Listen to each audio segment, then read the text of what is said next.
नमस्कार, बहुत स्वागत है आप सभी का। मैं हूं आपके साथ नैना यादव, लेकर हाजिर हूं हमारा खास शो इंडिया बोल रहा है। ईरान युद्ध पर अमेरिकी राष्ट्रपति डोनाल्ड ट्रंप के झूठे दावों का एक बार फिर पर्दाफाश हो गया और इस बार ये खुलासा किसी और ने नहीं बल्कि खुद अमेरिकी रक्षा विभाग यानी कि पेंटागन ने किया। पेंटागन ने एक तरह से मिडिल ईस्ट में ईरान की मिसाइल क्षमता के लोहे को स्वीकार किया है जो वहां पर मौजूद अमेरिकी सैन्य ठिकानों के लिए बहुत ज्यादा घातक साबित हुई है। डोनाल्ड ट्रंप ने बार बार जमीनी हकीकत को छुपाने और बयानों को बदलने की कोशिश की, जिससे ऐसा लगा कि वो अब दुनिया को सच्चाई से दूर रखना चाहते थे। लेकिन पेंटागन की ये जो नई रिपोर्ट है उसने ये साफ कर दिया कि रणनीतिक मामलों में तथ्यों को लंबे समय तक छिपाया नहीं जा सकता। ईरान और अमेरिका के बीच में जिस तरह से तनाव है वो पूरी दुनिया उससे वाकिफ है। अब ईरान युद्ध और उसकी सैन्य ताकत को लेकर दुनिया से बोले गए डोनाल्ड ट्रंप के महाझूठ का एक बार फिर पर्दाफाश हो गया और इस बार ये सनसनीखेज खुलासा किसी दुश्मन देश ने नहीं किया, ईरान ने नहीं किया या दुनिया के किसी और हिस्से ने नहीं किया, बल्कि खुद अमेरिकी रक्षा विभाग यानी पेंटागन ने किया है। पेंटागन ने उस सच को दुनिया के सामने ला दिया जिसे अब तक ट्रंप दबाने की कोशिश कर रहे थे। दरअसल अमेरिकी सेना के हेडक्वार्टर पेंटागन ने आखिरकार ईरान की सैन्य क्षमता को, उसकी मिसाइलों को माना, स्वीकार किया, ईरान का लोहा माना है। जो मिसाइलें मिडिल ईस्ट में अमेरिकी सेना के ठिकानों के लिए सबसे बड़ा खतरा बनी, उनकी बिल्कुल सटीकता, उनकी मारक क्षमता, उनकी प्रिसाइज ऑपरेशन की रणनीति, उसे अमेरिकी रक्षा के अधिकारियों ने खुद स्वीकार किया है। पेंटागन की आंतरिक समीक्षाओं से यह तो साफ है कि ईरान की मिसाइल तकनीक बहुत उन्नत हो चुकी है और वो अमेरिकी सुरक्षा कवच को भेदने में पूरी तरह से सक्षम है। लेकिन ट्रंप के झूठ का पर्दाफाश हुआ कैसे पेंटागन ने कई राज खोले, आपको बता देते हैं एक एक करके। अब खाड़ी में जो सैनिक घायल हुए, दरअसल उनकी जानकारी अमेरिका छिपा रहा था। ट्रंप के झूठ से अमेरिकी रक्षा विभाग ने पर्दा उठा दिया। अमेरिकी रक्षा विभाग पेंटागन ने ईरान का लोहा माना है और खाड़ी में अमेरिकी सैनिकों के घायल होने की बात स्वीकार की है। उन्होंने माना है कि अमेरिका और ईरान के इस युद्ध में, ईरान के हमले में अमेरिका के कई सैनिक जख्मी हुए हैं।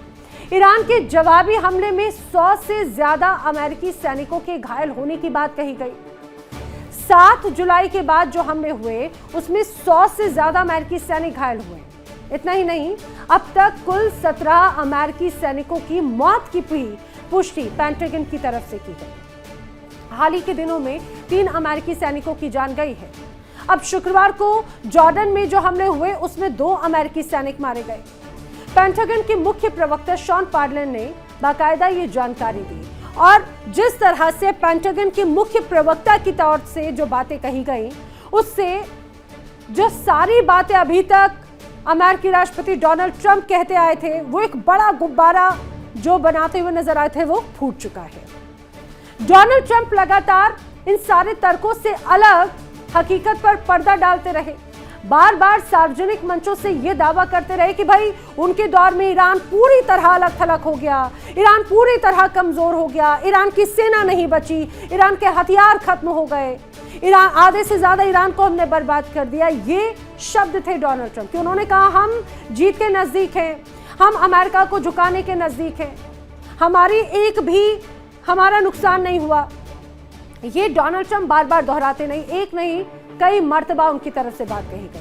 अब ऐसा लगता है कि ट्रंप दुनिया को बेवकूफ समझ रहे थे और जो जमीनी हकीकत है उन्हें नजरअंदाज कर देंगे। उन्हें ऐसा लगा बार बार बोले गए इन राजनीतिक बयानों का मकसद था सिर्फ अपनी नीतियों को सही साबित करना, भले ही इसके लिए सुरक्षा से जुड़े तथ्यों को तोड़ना मरोड़ना क्यों ना पड़ जाए। अब ईरान को लेकर डोनाल्ड ट्रंप ने बड़े बड़े झूठ बोले। वो झूठ क्या क्या है और उनमें की हकीकत क्या है वो भी आपको जान लेना चाहिए। दरअसल झूठ कहा गया कि ईरान की जो नेवी है या जो एयरफोर्स है वो 100% तबाह हो गई। लेकिन हकीकत क्या थी?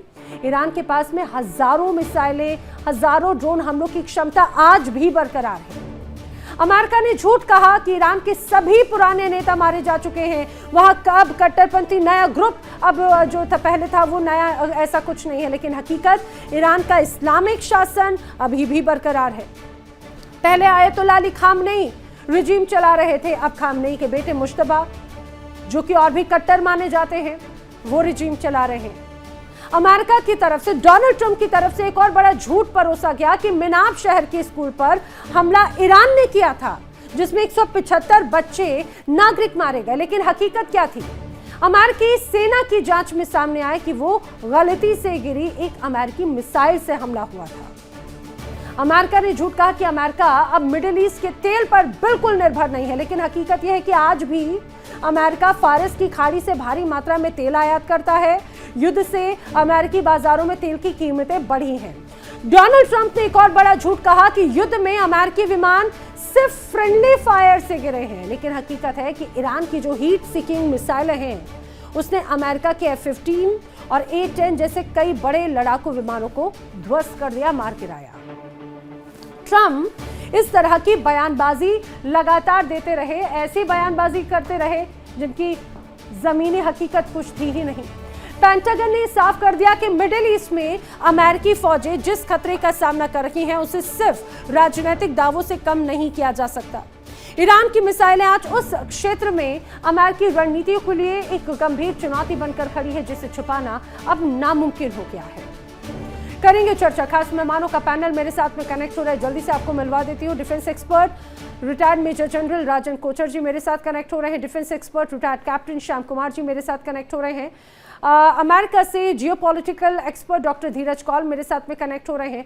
ईरान मामलों के जानकार असम रिजवी जी भी मेरे साथ में कनेक्ट हो रहे हैं। आप सभी का बहुत स्वागत है इस पूरी चर्चा में। जल्दी से कोचर से मैं आप ही का रुख करते हुए जरा इस पर ये बताइए कि पेंटागन की ये रिपोर्ट कितनी अहम हो जाती है, खासतौर से ऐसे समय में जब एक बार फिर से अमेरिका बड़े हमले कर रहा है। 10वें दिन लगातार बड़े अटैक डोनाल्ड ट्रंप की टीम की तरफ से किए गए ईरान पर। जय हिंद नैना जी और फेलो पैनलिस्ट को भी जय हिंद मेरी तरफ से। अब लड़ाई में क्या होता है कि एक साइकोलॉजिकल वॉरफेयर भी साथ साथ आप खेलते हैं, नैरेटिव वॉर भी खेलते हैं। आप इसको दुश्मन के दिमाग के अंदर आप घुसना चाहते हैं, उसको बताना चाहते हैं, बिकॉज एक फॉग ऑफ वॉर में truth is the biggest casualty जैसे बोलते हैं ना, एक कहावत है। तो इस लड़ाई में भी सच्चाई आपको कभी सामने नहीं आएगी। और कोई भी लड़ाई अगर आप देख लीजिए आपके, एंड स्पेशली एक एट्रिशन वॉर का मतलब है कि आप अंदर नहीं घुसे हैं और आप मिसाइलों और ड्रोन से ही वार कर रहे हैं। तो आप इसको कौन तय करेगा कि लड़ाई कौन जीत रहा है? कौन तय करेगा कि कितने हवाई जहाज आपने गिराए? कौन इसको तय करेगा कि आपने कितने लोगों को मारा? बिकॉज इसकी वेरिफिकेशन आप नहीं कर पाएंगे। और या तो आपको कुछ इंटेलिजेंस रिपोर्ट्स के जरिए ये आपको वेरिफिकेशन मिलेगी, या जैसे पेंटागन की रिपोर्ट है। और आपने इसको पहले भी देखा जब 12 दिन की लड़ाई हुई थी पिछले साल, इसको डोनाल्ड ट्रंप ने एक स्टेटमेंट दी थी कि उसने ईरान के पूरे न्यूक्लियर फैसिलिटीज और न्यूक्लियर जो उनके सेंट्रीफ्यूजेस थे वो उसको ऑब्लिटरेट कर दिया। और यही चीज़ झूठ साबित हुई, बिकॉज सब्सिक्वेंटली पेंटागन की रिपोर्ट थी जिसमें लिखा था कि इसमें कोई ज़्यादा नुकसान आपने नहीं किया। तो ये एक चीज़ साफ हो गई थी कि सच्चाई और डोनाल्ड ट्रंप का बहुत दूर का रिश्ता है। और वो जब भी एक स्टेटमेंट देते हैं, इसको मुझे नहीं लगता कि कोई भी आपको सच्चाई इसको दिखाई देनी चाहिए, बिकॉज वो अल्टीमेटली वो he is very impulsive kind of a person. जो उनको स्टेटमेंट देनी होती है वो दे देते हैं। और वो स्टेटमेंट को देने के बाद अगर आपको धमकी दे रहे हैं कि हम इनके ऊपर इसको ज़मीनी कार्रवाई करेंगे और हम खरग आइलैंड को अटैक करेंगे, फलाना करेंगे, ढिमकाना करेंगे, आपने देखा ये चीज़ ग्राउंड में वो नहीं करते। तो ये एक प्योरली मैं इसको मानता हूँ कि जो उनका एक स्टाइल है, एक तरीका है, एक साइकोलॉजिकल वॉर खेलने का। पर अब इसको लास्ट जो पॉइंट मेरा ये है कि आई थिंक और Iran has seen through this, because Iran जानता है कि इस टाइप की जो स्टेटमेंट्स आती है अमेरिका से या ट्रम्प से, उसका कोई मायना नहीं है और उसके मोराल के ऊपर कोई असर नहीं होने वाला। सर, ईरान के मोराल पर तो असर नहीं है, लेकिन अमेरिकी सैनिकों के मोराल पर जरूर इसका इम्पैक्ट हुआ होगा। जल्दी से मैं इसका एक बार रिएक्शन लेना चाह रही हूँ, धीरज कौल आप ही से मुझे जरा समझाइएगा, क्योंकि एक बड़ा बलून एक तरह से डोनाल्ड ट्रंप हमेशा क्रिएट करने की कोशिश करते हैं, वो एक अलग परसेप्शन वॉर क्रिएट करने की कोशिश करते हैं, और इस बार उस तमाम परसेप्शंस को ध्वस्त कोई और देश या ईरान नहीं कर रहा, बल्कि खुद उनके पेंटागन के सैनिकों की तरफ से आईना दिखा दिया गया है। क्या ये इस पर इम्पैक्ट पड़ता है, मोरल पर इम्पैक्ट पड़ता है, उनके इन दावों पर इम्पैक्ट पड़ता है? नमस्कार, thank you for having me on the show. देखिए, हम सबको पता है कि डेफिनेटली डैमेज तो हुआ है, हमारे बेसिस पे भी काफी डैमेज इन्फ्लिक्ट किया है ईरान की फोर्सेस ने, और 17 जो हमारे डिफेंस पर्सनल हैं उनकी unfortunately they have passed away, died from direct war, और तकरीबन 100 से ऊपर, अब तो 120 नंबर के करीब आ रहा है, जो कि इंजर्ड हैं, जिसमें से 70 to 80% discharge the same day, very minor injuries. 10 से 15 लोग ऐसे हैं जो ICU/ में हैं, और लिम्ब और लाइफ का लॉस का रिस्क अभी भी बना हुआ है, पर कुछ और लोग हैं 10-20 जो कि शायद हॉस्पिटलाइज्ड हैं और डिस्चार्ज हो जाएंगे। लेकिन वॉर में ऐसा होता है। लेकिन हैविंग सेड दैट, ओवरऑल अगर आप, मैं आज ही उनकी रिपोर्ट्स हम लोग जो देख रहे थे यहाँ पे, उनकी अप्रूवल रेटिंग काफी गिर चुकी है, 30% से ड्रॉप हो चुकी है अब। और US की जो हमारी जो यहाँ पार्टीज हैं उसके अंदर अगर आप डिसरप्टिवली देखें तो बहुत बड़ी मात्रा में ऐसे लोग हैं जो कि अब इस वॉर को बिलीव कर रहे हैं कि एक बहुत लंबी खिंच सकती है, और इसके लिए यहाँ की कोई भी party including Republican support favour में नहीं आ रही। और बूट्स ऑन द ग्राउंड जिसकी थोड़ी बहुत टेक्निकली आप बोलें तो एक वार्निंग ट्रंप ने इनडायरेक्टली दी भी थी, और उसके खिलाफ भी बहुत सारे रिपब्लिकन सेनेटर और कांग्रेसमैन पहले से ऑपोजिशन में हैं, और अब हमारे जो मिड टर्म्स आ रहे हैं उसके लिए अब बहुत कम समय रह गया है, कुछ ही महीनों का टाइम बचा है, और यही टाइम है जब सारे कांग्रेसमैन और रिपब्लिकन अपने टाउन हॉल मीटिंग्स करते हैं और अपने कॉन्स्टिट्यूएंट से मिलते हैं। और मागा वोटर बैंक में boots on the ground is a total no. तो अगर आप सपोर्ट देखें तो तकरीबन 32% का ही सपोर्ट है फॉर द वॉर ओवरऑल, और mostly people are against boots on the ground. लेकिन एक चीज जो मुझे दिख रहा है जो बैकफायर्ड हुआ है इस सारी चीजों के अंदर, वो है एक proper country, authorised regulated country जिसका इतना बड़ा इतिहास हो, जब वो एक डेथ लिस्ट इशू करती है विद टारगेटेड पीपल, जिसके अंदर मिनिस्टर्स हैं, डेमोक्रेटिकली इलेक्टेड लोग हैं, कि हम उनको मारेंगे, तो कहीं ना कहीं नेटो का भी सपोर्ट बढ़ता हुआ दिखेगा, सिविलाइज्ड वर्ल्ड का भी बढ़ता हुआ दिखेगा। और लेकिन फिर भी अभी बैक ट्रैक पे है। लेकिन मैं उम्मीद करता हूं कि इस टाइप की चीजें, I don't think it represents a common Iranian people, जो ऐसे विश लिस्ट ऑफ डेथ, ये तो टेररिज्म टाइप की चीज दोबारा रिवाइव होती हुई दिखाई देती है, वो मानसिकता जो IRGC की है। सबसे इम्पोर्टेंट बात यह है कि पिछले कुछ वक्त से मतलब विश लिस्ट ऑफ डेथ की अगर बात की जाए तो यही तो एक बड़ी इच्छा दिखाई दी। उसकी शुरुआत किसने की? उसकी शुरुआत अमेरिका की तरफ से कही गई, और उसके बाद में उसको, उस ट्रेल को आगे बढ़ाने का काम ईरान ने किया। अभी जिस रूप में बड़े स्तर पर जनाजे में लोग शामिल हुए थे आयतुल्लाह अली खामनेई के, उस दौरान भी सीधे सीधे इसी तरह की बयानबाजी एक तरह से होती हुई नजर आई। तो यही तो एक तरह से मंशा रही है, खत्म कर दो, पूरी तरह से तख्ता पलट कर दो, कंट्रोल अपने हाथ में ले लो, यही एक सबसे बड़ी बात हो जाती है। जी, बात पूरी कीजिए।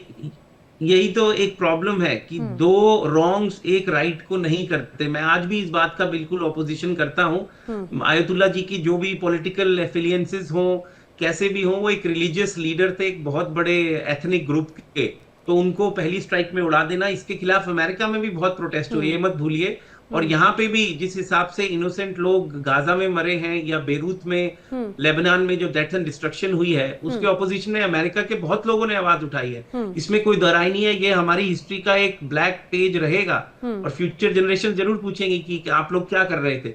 लेकिन हैविंग सेड दैट, इस तरीके की लिस्ट इशू करना, इससे आप, I don't think you glorify your country. और दूसरी बात, ये बात बिल्कुल सही है, नेटो का सपोर्ट अब इस वॉर की तरफ मुझे दिख रहा है बढ़ता हुआ। ठीक है। देखिए इंडिया डेली 24/7 अब आपकी स्मार्ट टीवी पर।